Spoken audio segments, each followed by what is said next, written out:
Bismillahirrahmanirrahim. Assalamualaikum warahmatullahi wabarakatuh. Perkenalkan, saya Santi Maulani, peserta Lesar CPNS 2021.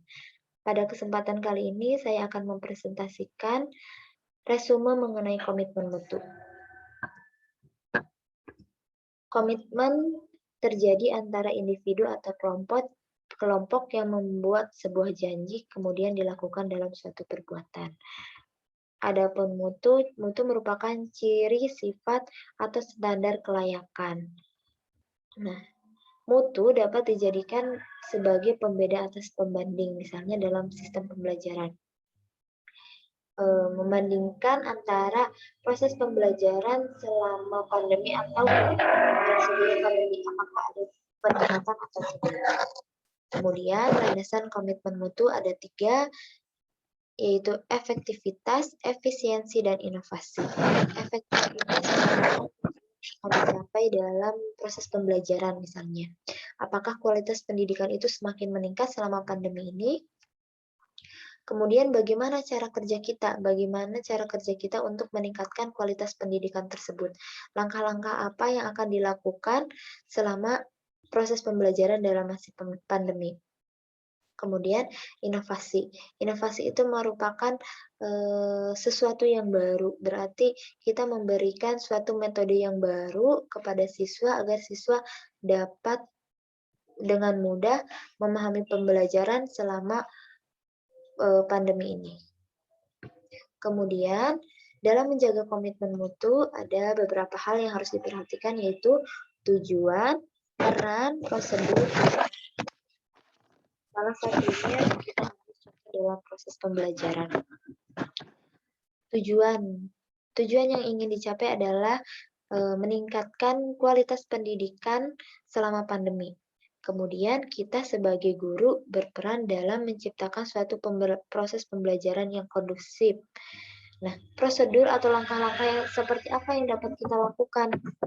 Misalnya dalam metodenya kita menggunakan blended learning, yaitu dapat dilakukan melalui daring ataupun luring, atau bisa juga dalam tatap muka terbatas misalnya.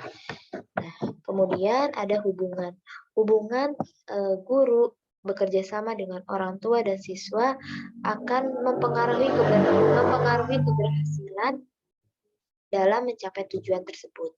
Kemudian yang terakhir adalah kepemimpinan.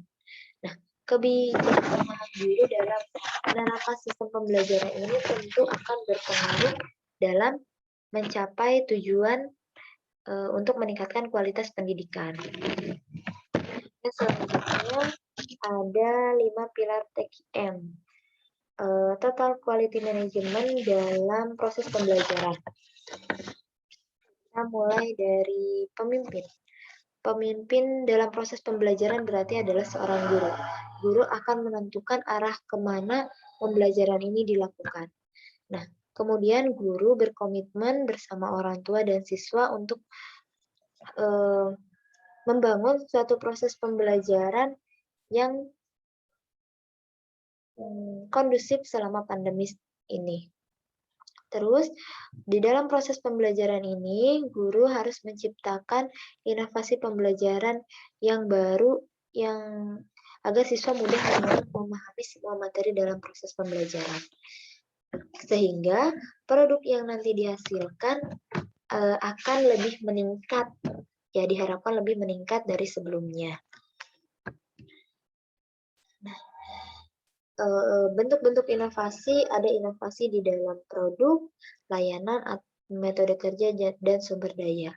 Misalnya inovasi dalam suatu proses pembelajaran, produknya ingin meningkatkan kualitas pendidikan di masa pandemi.